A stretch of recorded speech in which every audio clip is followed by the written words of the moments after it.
As entrepreneurs, I think balancing feedback and our commitment to what we have envisioned is really a constant challenge. I think we need to stay open to learning while also trusting our own instincts.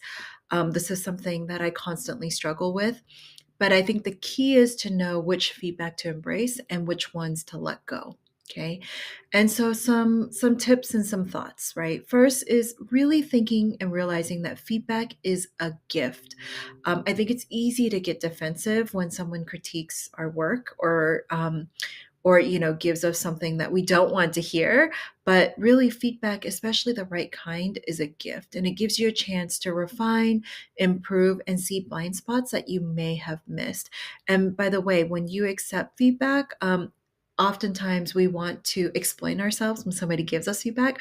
Oftentimes I will limit myself to just say thank you for that, thank you, and that is it, and I shut up because that helps me from not being defensive when I receive feedback. The next thought around kind of feedback and entrepreneurship is really understanding the value of constructive feedback versus positive feedback, because I really think that positive feedback is free to give, right? It costs nothing for someone to say, I love your idea, you're amazing, but it doesn't mean it's always useful. And what you need, I think, as entrepreneurs is constructive feedback from people who understand what you're doing, understand the space and the market that you're trying to get into, and can push you to think more critically. And that's really the feedback, as entrepreneurs we should really try and seek and go after. Next is kind of thinking about who you listen to matters. One time I really, from a friend said to me, not all feedback is created equal. And I keep in mind I keep in mind that quote, as well as never take feedback from anyone you wouldn't ask for advice. I think those are two things I often think about when I get feedback. I think you should seek feedback from people who you trust. These might be trusted experts, peers, and people who have been where you want to go, because their insights are way more valuable than opinions from the sidelines, if you will. So, really, I think feedback isn't, don't think of feedback as about proving yourself or defending your idea. It's really about learning and refining and improving, right? Staying open, stay discerning, and remember that your vision should evolve as an entrepreneur, not disappear, right? But it should evolve in this process, and feedback is truly a gift. So, when we go on this journey of entrepreneurship, I think success isn't just about the big ideas. It's also about kind of these small and consistent habits that keep us moving forward, right? So, establishing kind of best practice routines can help us stay focused and make progress and really avoid burnout.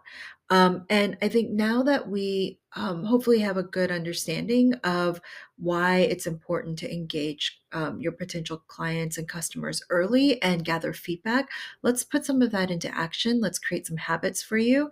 And one habit is I would love for you to talk to people regularly. So schedule meetings with potential customers or different stakeholders to validate what you have your prototype.